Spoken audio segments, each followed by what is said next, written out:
right. Well, good morning, good afternoon, everyone, and welcome to today's Exploring by the Seat of Your Pants event. My name is Joe Grabowski, and I'll be your host for today.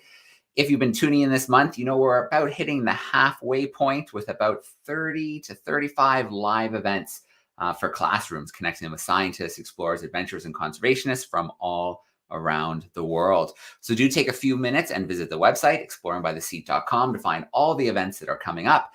And it won't be too long before we're announcing our May events, and we'll have a theme of biodiversity on the go. So we'll talk to lots of great scientists and conservationists from around the world.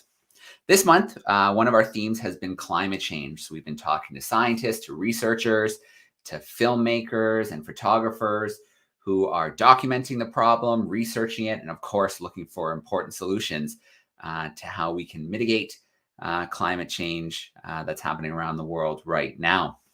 So if you tuned in yesterday, we had a great event with Hearts in the Ice.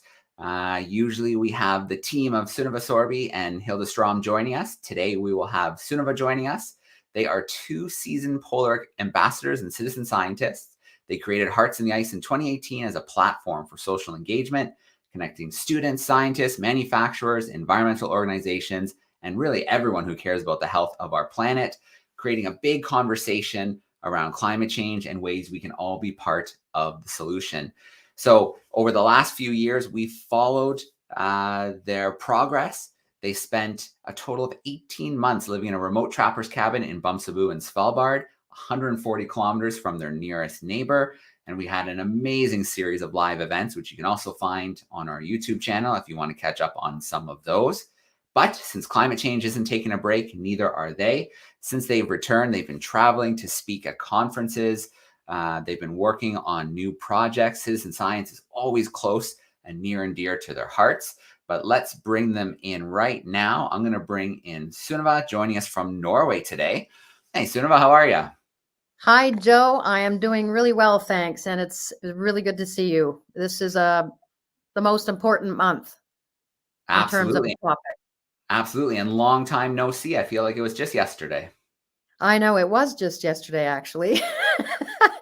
It's so interesting because Hilda and I have been exceptionally careful about where we travel today for obvious reasons. And, you know, the whole world was on a forced stop during COVID, which we saw as a very important thing to reduce carbon emissions. But people aren't going to stop traveling today. So we've just, you know, we've been trying to do a lot virtually as well.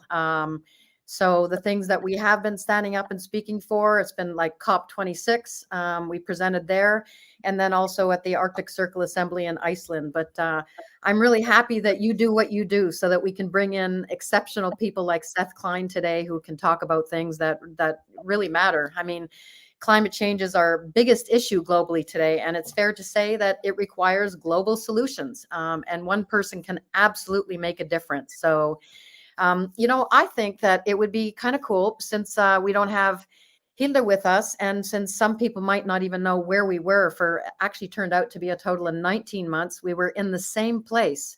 And you can do a lot by not moving and not traveling. So Joe, would you tee up? We are actually working on an IMAX documentary with Imagine Entertainment in New York. And I think this little 3-minute reel will give people an idea of where we were and kind of the conditions. And then I'll come back for just a second and tee up Seth.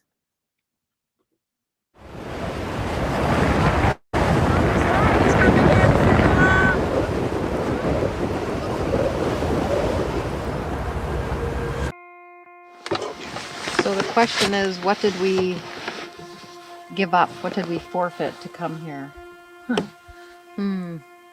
What didn't we give up?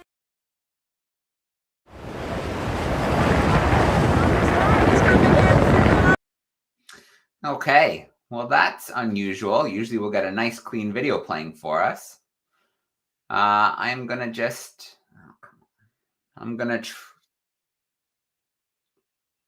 there we go.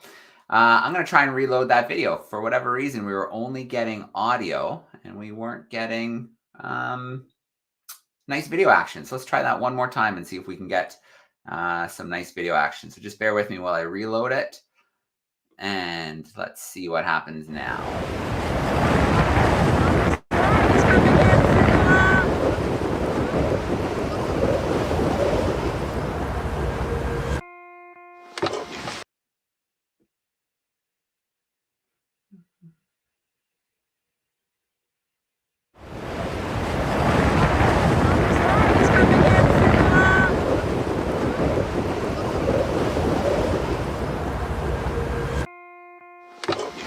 So the question is, what did we give up? What did we forfeit to come here?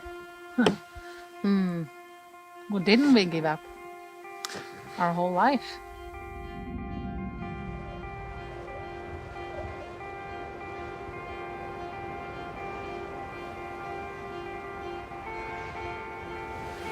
We gave up our jobs, shopping, showers.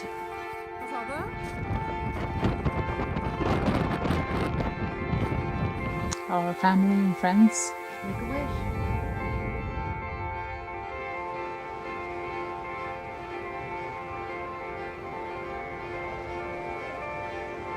Hey, this is us. Hi. And we don't ever go to our four-legged friend.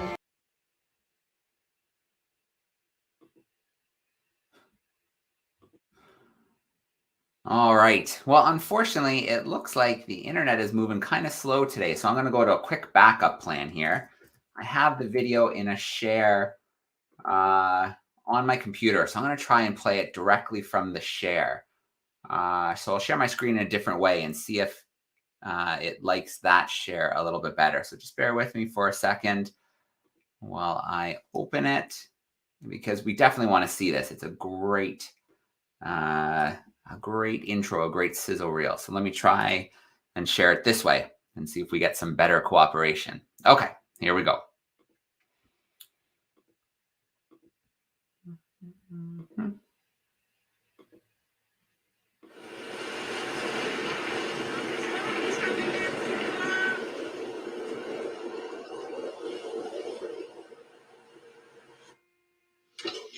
So the question is, what did we give up? What did we forfeit to come here? What didn't we give up? Our whole life.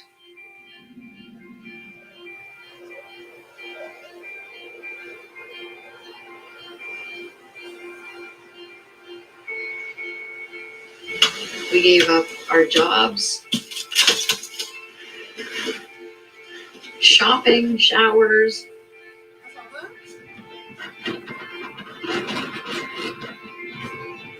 Our family and friends.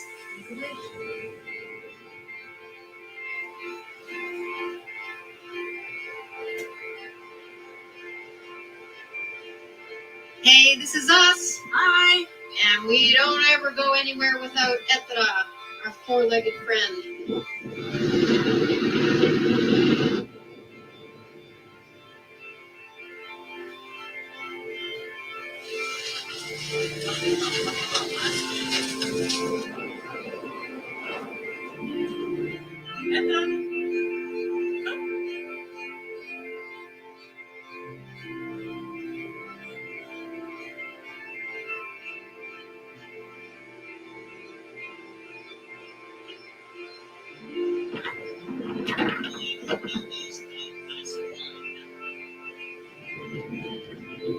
Here's to making it up as we go.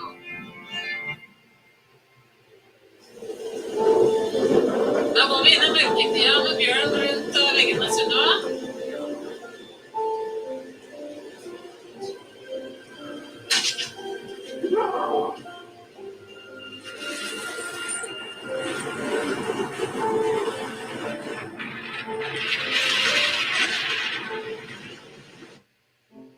So today is March 9th. And it's the first time that I see the sun since October. Oh, I have to open up the window.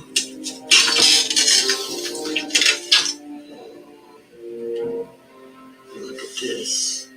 There it is.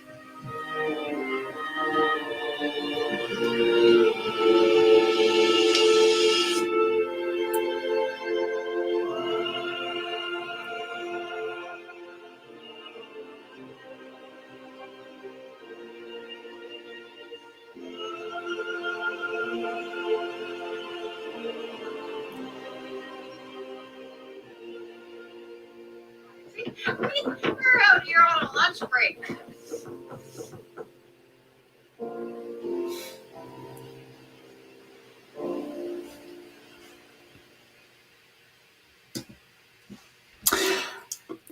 Okay. Even though technology tried to get us, we got the video going. So that's great. Sort of a wow, amazing. It's we get one perspective when we do the events live, but to see, the bigger view, the day to day, it is pretty exciting. It is. And as much as we're happy that a documentary is coming out, I just really want everyone to know that it's not about us. We really want to illustrate how powerful one person can be when they stand up for what they believe in and they protect what they love. So that's really what Hearts in the Ice is all about. We were in the same place for actually what was 19 months with complete immersion into our natural world as keen observers. And citizen scientists collecting project data for projects to help us understand what in the world is going on and what kind of action we can affect. So, but really, when it comes to working with nature to fight climate change, we cannot achieve effective action without the leadership of Indigenous peoples and local communities. I mean, I don't live in the Arctic. I live on Vancouver Island, but I got to spend 19 months living in the Arctic. And we have Indigenous people all across the Arctic, across Canada, Siberia, Greenland, Norway. And it's really important for us to help these Indigenous groups to keep playing a really crucial role. And for us, we feel that funding for climate action absolutely needs to include support for Indigenous communities. So that's the next phase of our project in the Canadian Arctic.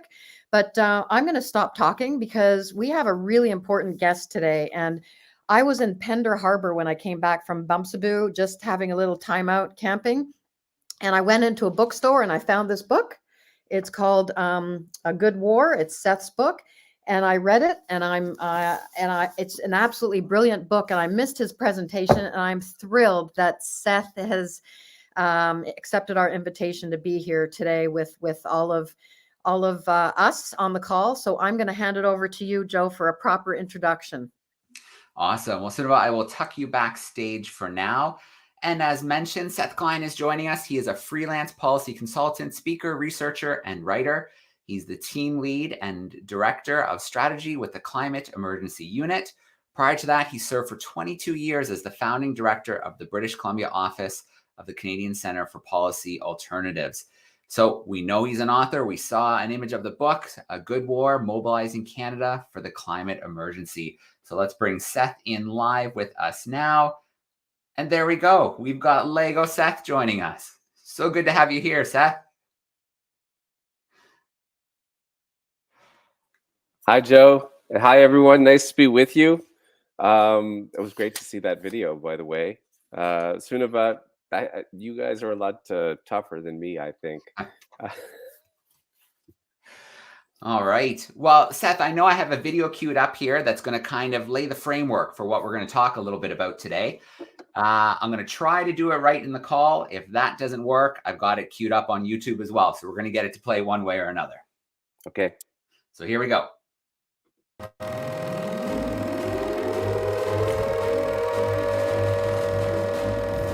There is no home in Canada, no family, and no individual whose fortunes and freedoms are not bound up in the present struggle. That's Prime Minister Mackenzie King speaking to Canadians at the outset of the Second World War. Today, another existential threat looms over us.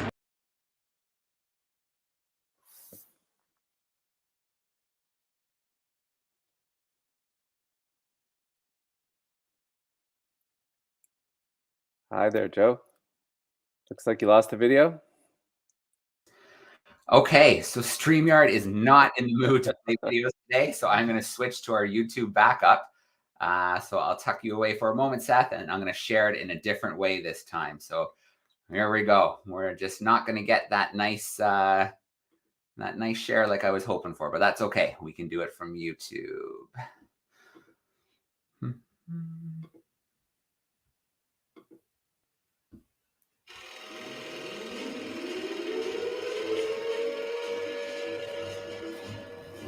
There is no home in Canada, no family, and no individual whose fortunes and freedoms are not bound up in the present struggle. That's Prime Minister Mackenzie King speaking to Canadians at the outset of the Second World War. Today, another existential threat looms over us, the climate emergency. But don't worry, this is a hopeful video about what it would look like to unite to rapidly and dramatically lower our emissions and give future generations a fighting chance for a good life on a safer, more equitable planet. Impossible? Tell that to those who rallied in the face of fascism 80 years ago. In just a few years, Canada transformed our entire economy to meet the challenge and produce what was required. By the time victory was declared, we'd manufactured more military vehicles than Germany, Italy, and Japan combined. Compare that to the current emergency. Here's Canada's greenhouse gas emissions since we committed to cutting them. And here's where we now urgently need to go. So what needs to happen here to truly assume our generation's calling to get off fossil fuels? World War II gives us 4 markers for when a government has genuinely shifted into emergency mode. Marker number 1, it spends what it takes to win. When pressed about the unprecedented 10-fold increase in government spending, the minister overseeing Canada's World War II military production, C.D. Howe, famously replied, "If we lose the war, nothing will matter." This is the largest economic program in Canada's history. In the face of the COVID pandemic, Canada's governments have spent what was required. Deficits be damned.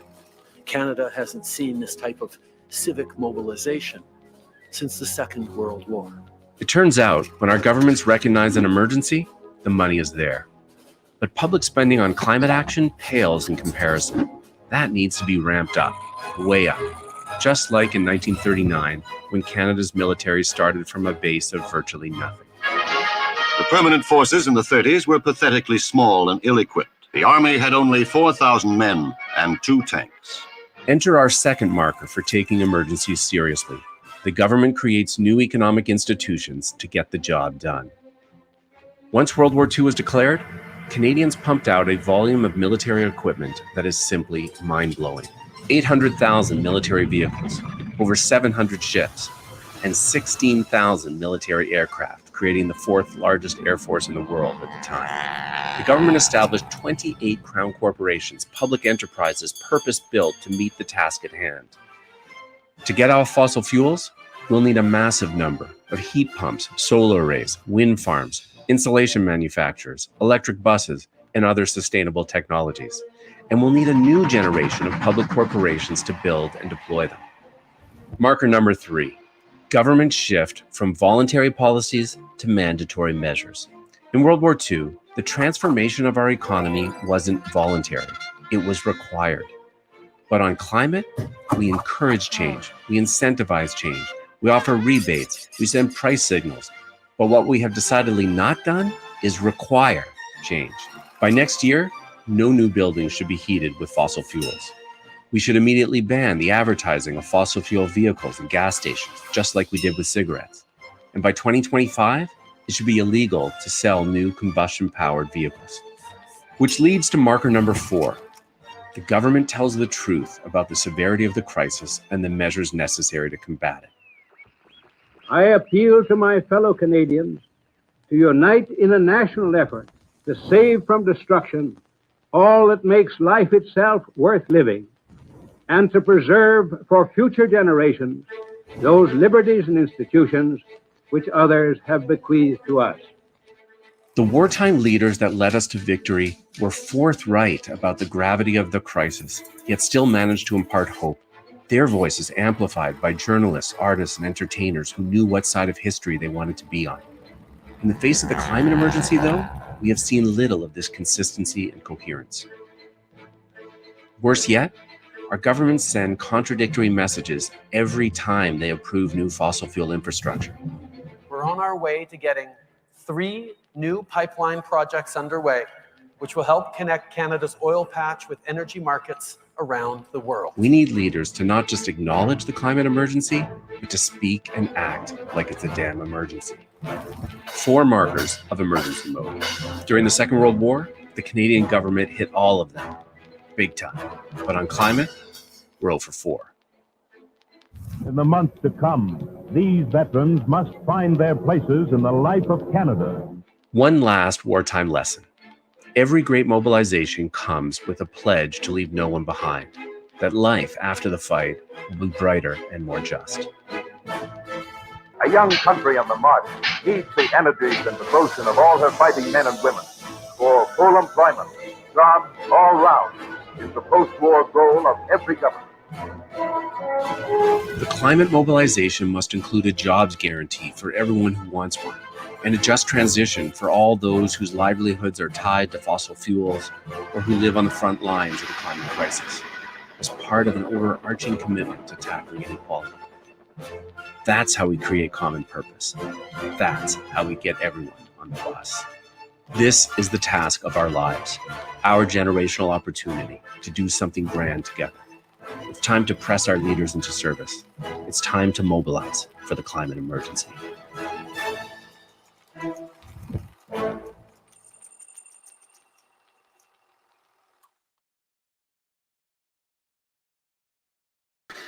All right. Well, Seth, I absolutely love that video, and it just shatters the argument that we need 10, 20, 30 years to slowly transition. I absolutely love that video. And Yes, well, thank you. Thanks a lot, Joe. I hope you all like the video. And the video gives you a little flavor of the framework that we use with the Climate Emergency Unit where I work, and it's drawn from my book that you saw shown earlier. First of all, let me just say it's a pleasure to be with you all, and just to acknowledge that I'm joining you from the unceded territories of the Squamish, Musqueam, and Tsleil-Waututh nations, otherwise known as Vancouver. So that's where I am. Just to say a bit about myself, you folks have asked me to talk for about 10 minutes and then open this up to questions. I'm really keen to hear people's questions. As you heard in the introduction, I spent over 20 years as the director of a public policy think tank. I'm not a climate scientist. My background is in political science and economics. And I spent all of these years working at a progressive social justice think tank, writing reports and publishing reports about all manner of issues: poverty, inequality, tax fairness, natural resources issues, education, healthcare, but increasingly over the years, climate change. And the more I followed the science and the more work we did on climate change, the more anxious and a bit panicked I became, particularly as a father, because I have 2 kids. And I decided 3 years ago I needed to leave because I wanted to devote all of my time to the climate emergency. And in particular, I wanted to write a book that would tackle this gap that we face. You know how in the video you saw that chart of Canada's greenhouse gas emissions? For the entire life of all of you students who are watching me right now, the best we have managed to do as a country, the good news is our emissions aren't continuing to go up, our greenhouse gas emissions.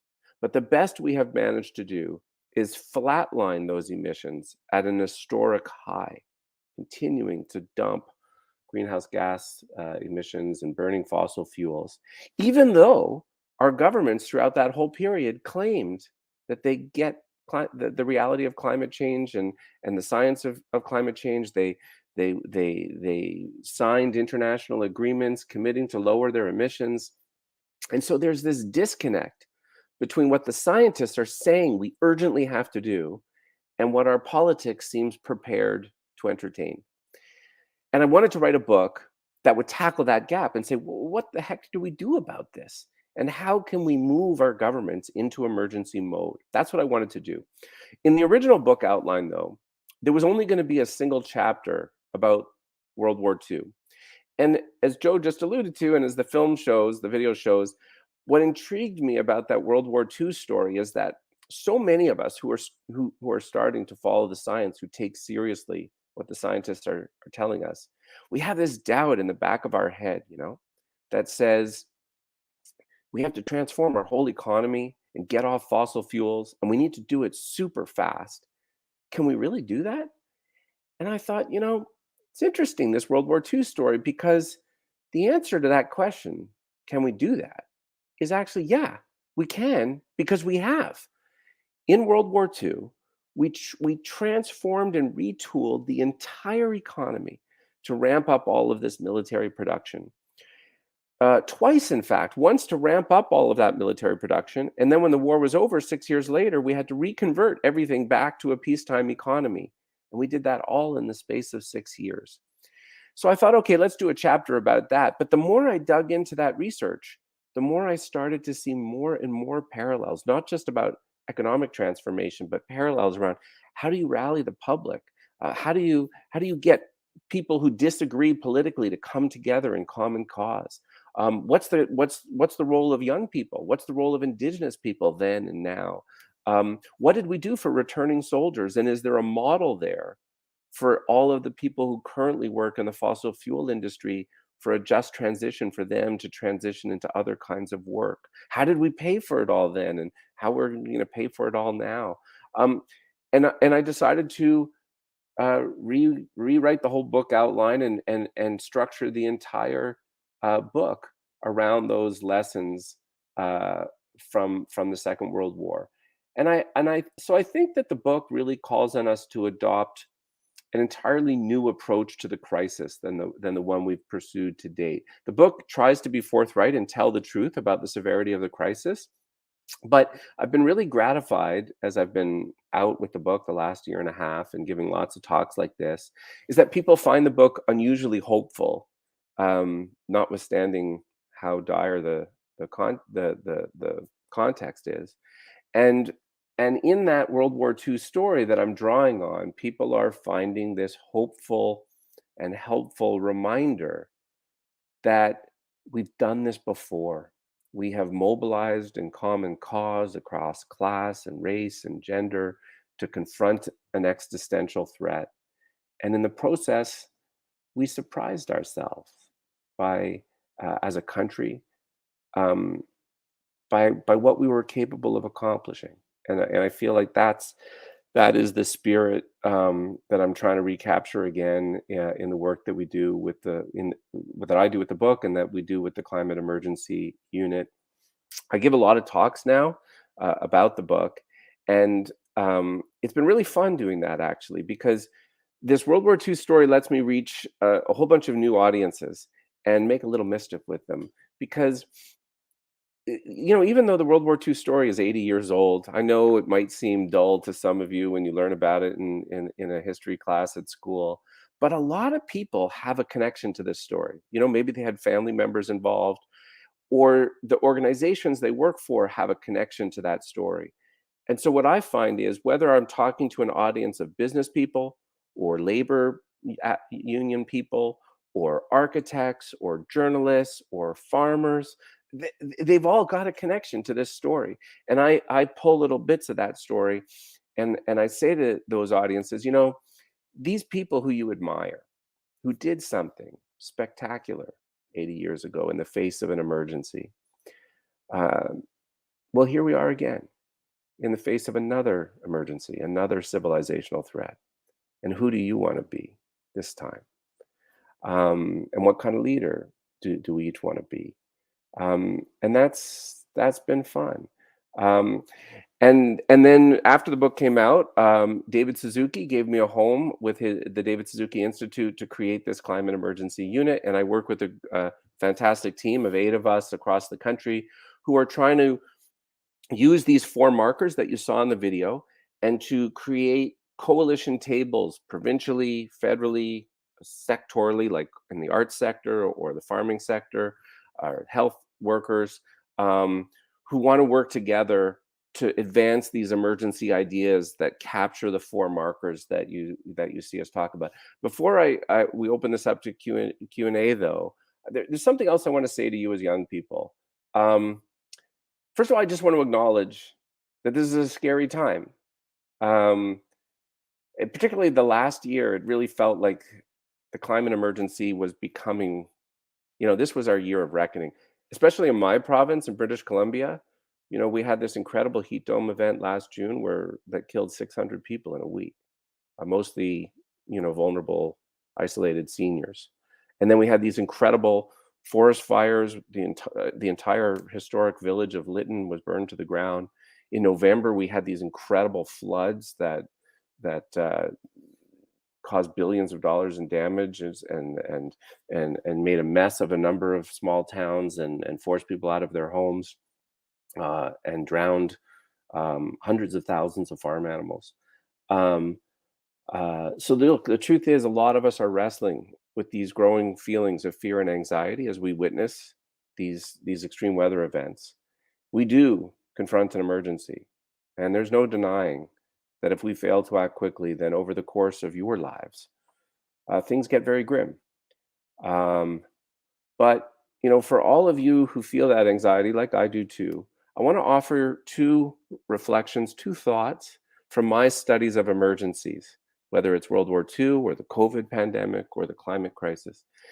The first is this: all emergencies start with a period of denial, where people just don't want to accept the reality of what we're facing.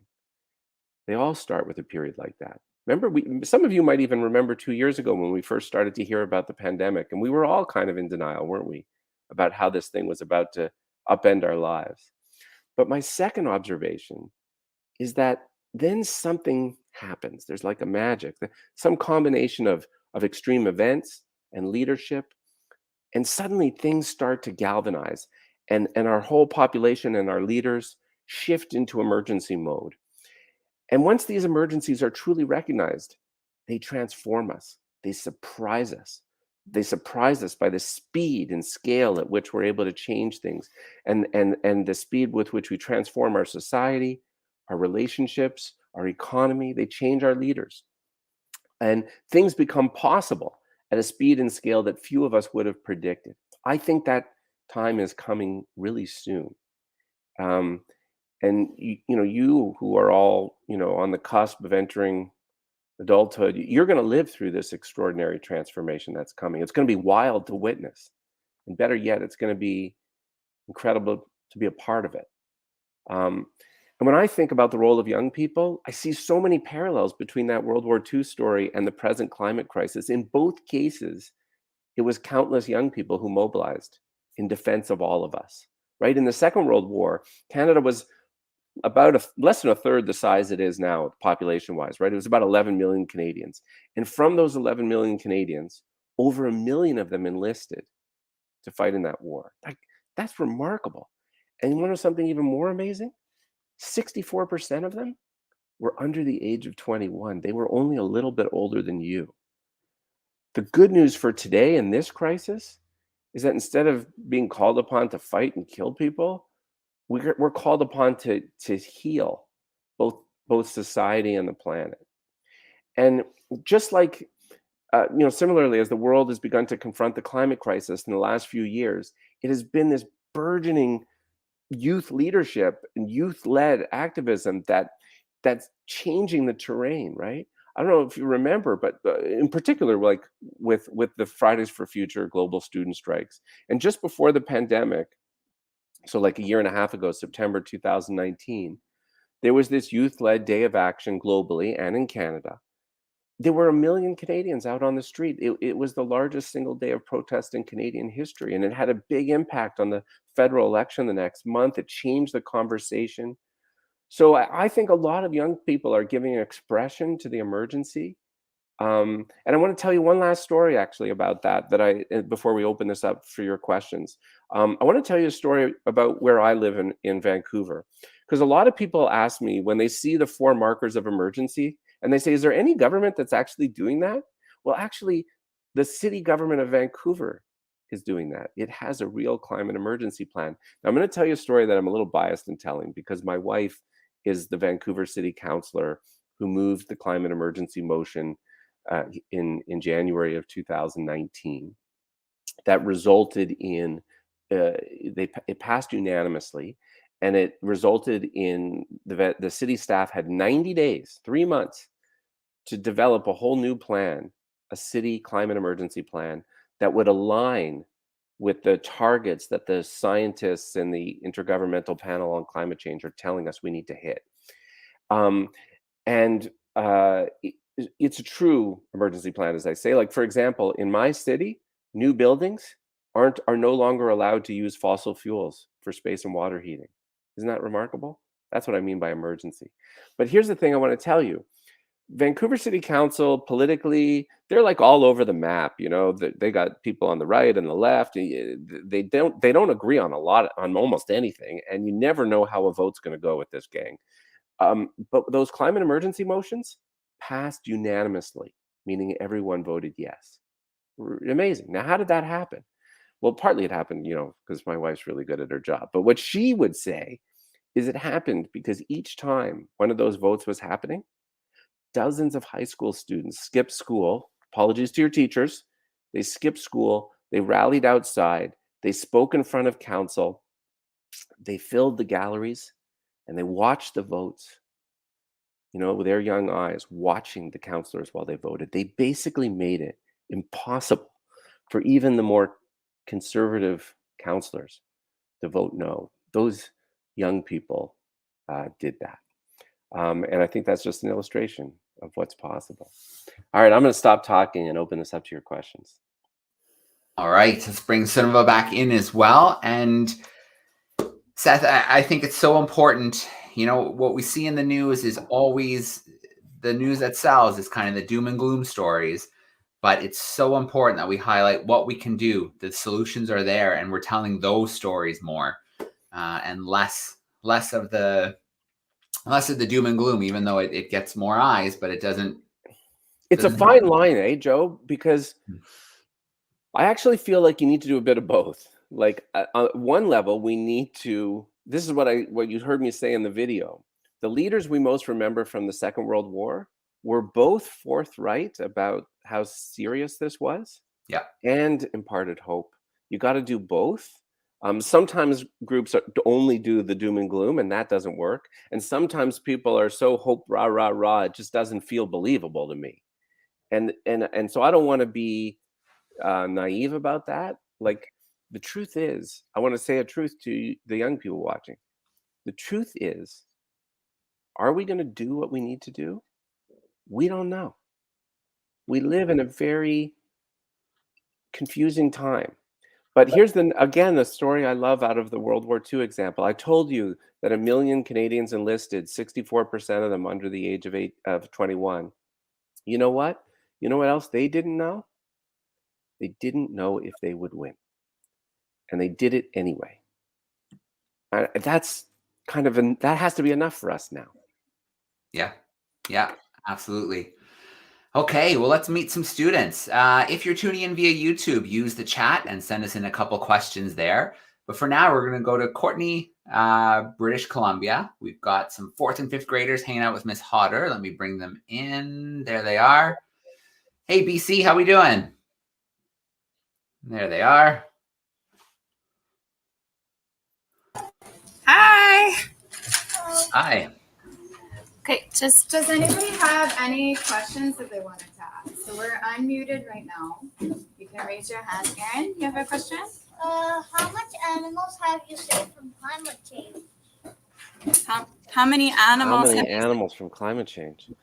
I mean, personally, I haven't saved any yet. I mean, it's a really hard question to answer, actually, because the thing about climate change is the world at the moment is still increasing its greenhouse gas emissions.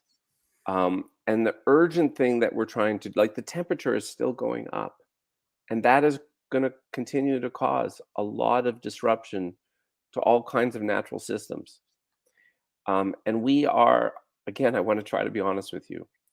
We're in a period where we're still going to suffer more losses before we turn this around.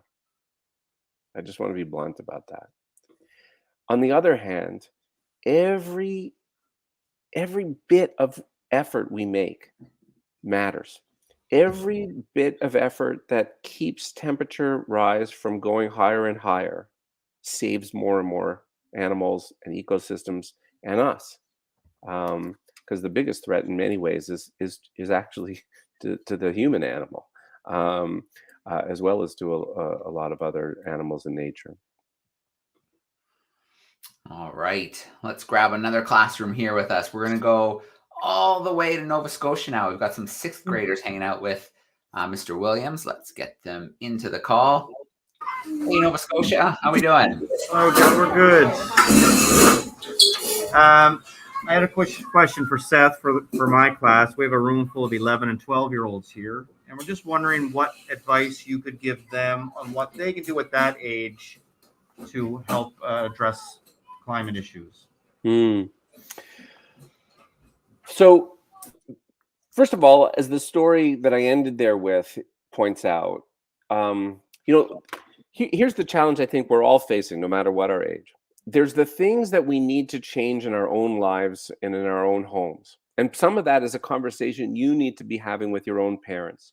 We all need to urgently change how we get around and how we heat our homes, and move to basically off fossil fuels and to electricity. So that's something we all need to do. And let me say to you as young people, I actually think you have a profound impact on your parents. There are a lot of activists out there, adult activists, including myself. Like when I said earlier, when I left my job because I had to focus full time on climate, it's because I was afraid for my kids. So recognize that power that you have. But the main message in my book and in the work that I do is that this is a political project right now. We urgently need to convince our governments, our city governments, our provincial governments, and our federal government to get into emergency mode and start hitting those 4 markers, which is why, even though you can't vote yet, the story I told you about Vancouver and all of those young people, they were maybe a tiny bit older than a lot of you, but they couldn't vote yet, and yet they still made a difference. So when you participate in protests around climate change and engaging in activities like that and sending that signal to political leaders that you understand this to be the defining issue of our time, that matters.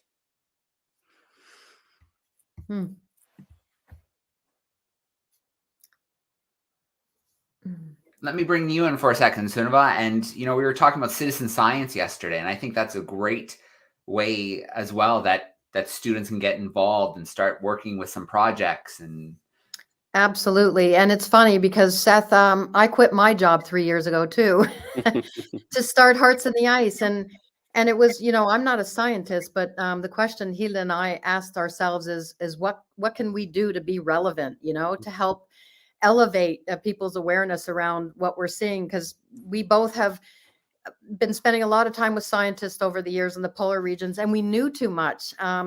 So to Joe's point, to your point now, Joe, is one of my 3 things, like to answer the question, what can I do as an individual? Top of line is exactly what the kids are doing, which is keep learning. Citizen science is one way to learn about our natural world. And when you understand how connected everything is and how resilient we are as people, but also our natural world, you'll understand that we need to protect that resiliency. And we're missing a few spokes in the wheel right now. It's wobbly. So, keep learning. There are lots of citizen science apps out there. So educate yourself and share the knowledge. That inspires, sort of engagement.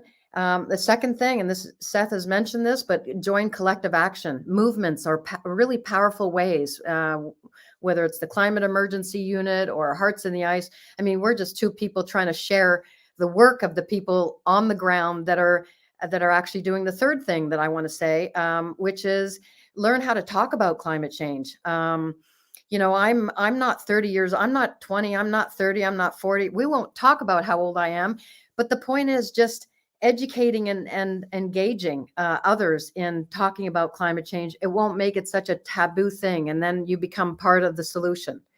So I think that we all have a critical role to play, and there are a lot of different ways to show up.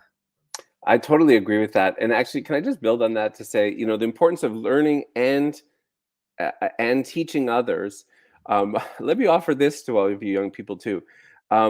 When you look at opinion polls of Canadians, it's a real mixed bag. Most Canadians say they're really worried about climate change now, and they want their governments to do more. That's the good news.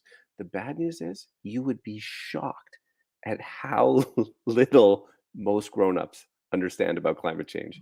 In fact, only about half of grown-ups correctly understand that the main source of global warming and climate change is burning fossil fuels.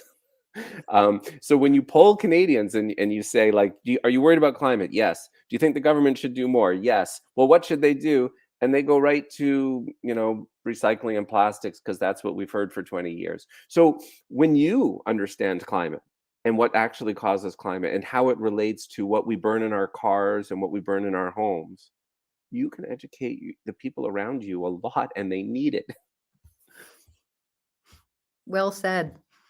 All right, let's bring in our next crew. We've got some grade 7s hanging out with Miss Robinson. They are joining us in Petawawa. So let's say hi to them. How are we doing today? Hi.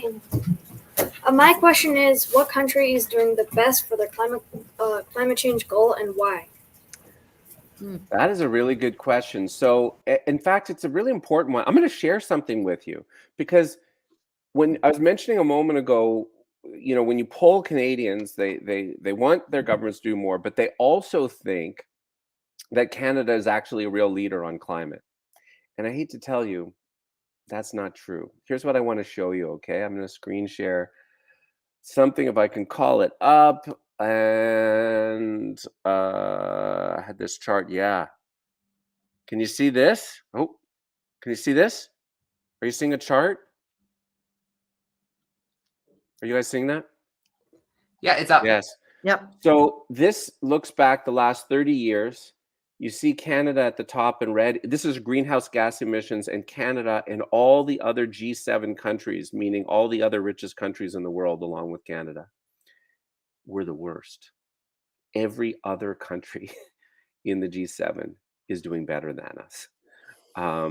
So now, to your question, I'm sorry, I don't know the name of the person who just asked that. On the reality is, no country's hitting all 4 markers. No country is lowering emissions to the degree that they need to, but there are a lot of countries, as you see there, and there's even more if you broaden it out beyond just the G7, who are doing quite a lot better than us. And a big piece of it for us, like, here's the interesting thing. I showed you Canada just flatlined our emissions. It's a bit more complicated than that. Here's some good news. Most Canadian provinces and most industries in Canada have been lowering their emissions. That's good, But all of that has been undone by the fact that we are continuing to expand the production of oil and gas from our country. And it's undoing all of that good work. There are other countries that also have oil and gas that are choosing to move away from that in a way that Canada isn't. And we need to follow them.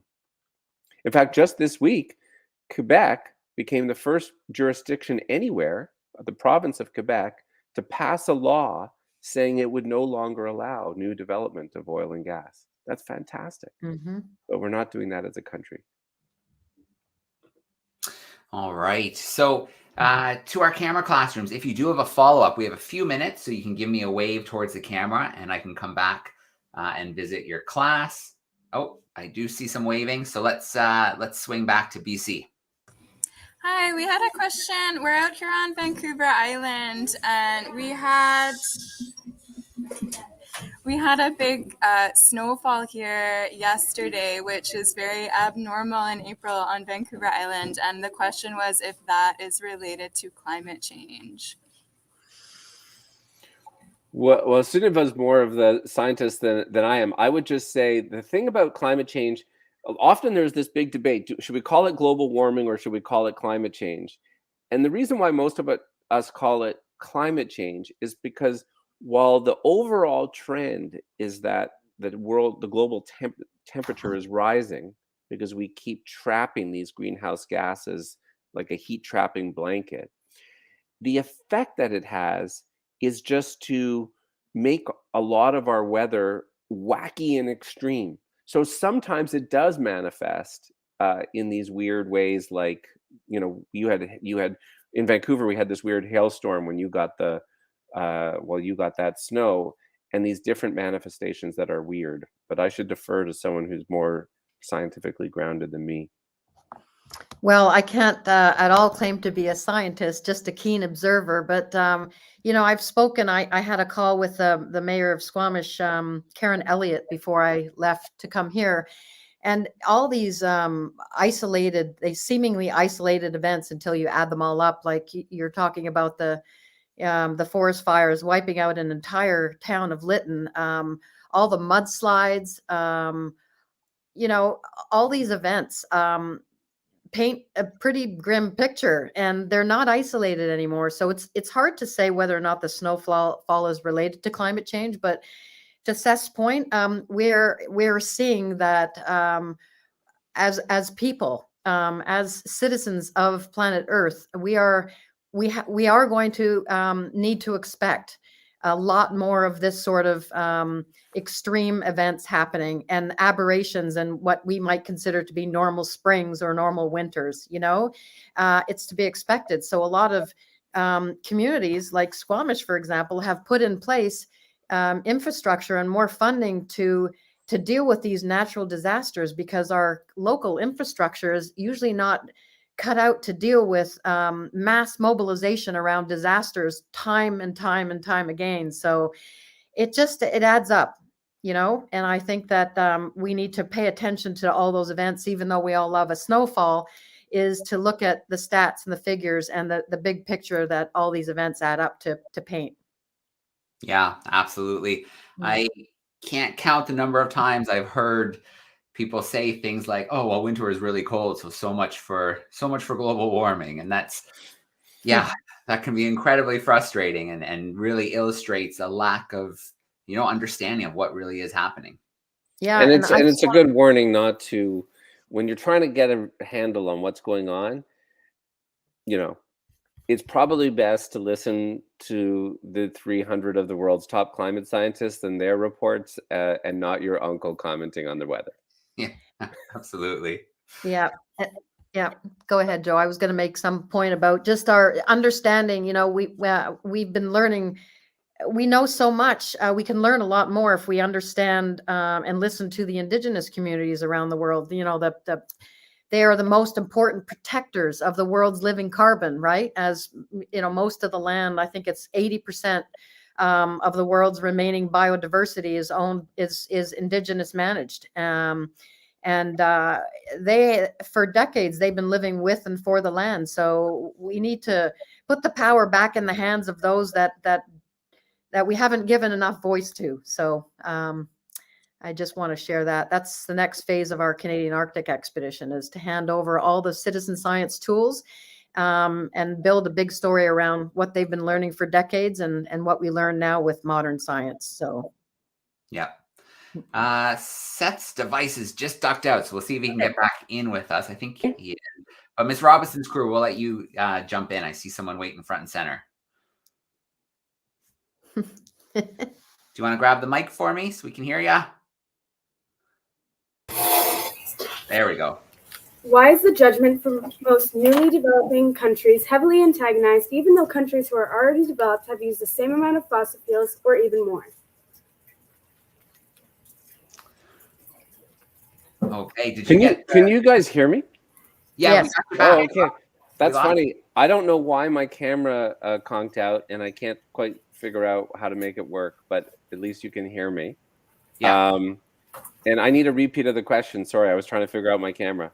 Yeah. Why is the judgment for most newly developing countries heavily antagonized, even though countries who are already developed have used the same amount of fossil fuels or even more? Well, that is a really good question. Especially because, and this is why a country like Canada has a particular responsibility. Because even though we may be a smaller country population-wise, first of all, we're a wealthy country that can afford to make the transition. And when you look at historic emissions, we have contributed far, far more to the problem than many poorer countries that haven't been emitting historically in the same way. And those historic emissions really matter, because what drives climate change isn't how much emissions we're putting out in any one year. It's the historic accumulation of all of those emissions since the Industrial Revolution. And when you look at it that way, a country like Canada has contributed far, far more, which means not only are we obliged to act particularly quickly and clean up our own house and lower our own emissions, but actually we're going to need to be transferring money to poorer countries to help them also lower their emissions. Because the thing about climate change is we don't win it in just our country, right? Global greenhouse gas emissions, they don't pay attention to borders. And so even if we eliminated our emissions, if emissions are still going up in other countries, particularly poorer countries that don't have the financial capacity to tackle this, that's still going to keep affecting or impacting us. So we have to tackle this globally. And I want to mention one last thing that kind of draws on my book, which is often when you talk to adults about climate change, they'll say, oh, Canada's such a small country with a small population. Even if we were to do everything, what difference would it make?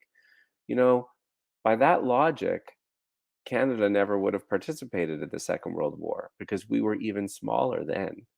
And in fact, we entered the war 2 years before the United States. And for most of those 2 years, Canada was the only country in the Western Hemisphere that was involved in that struggle. And at the end of it, even though we were super small, nobody questioned the value and importance of our contributions. All right. That was a great question. Yeah.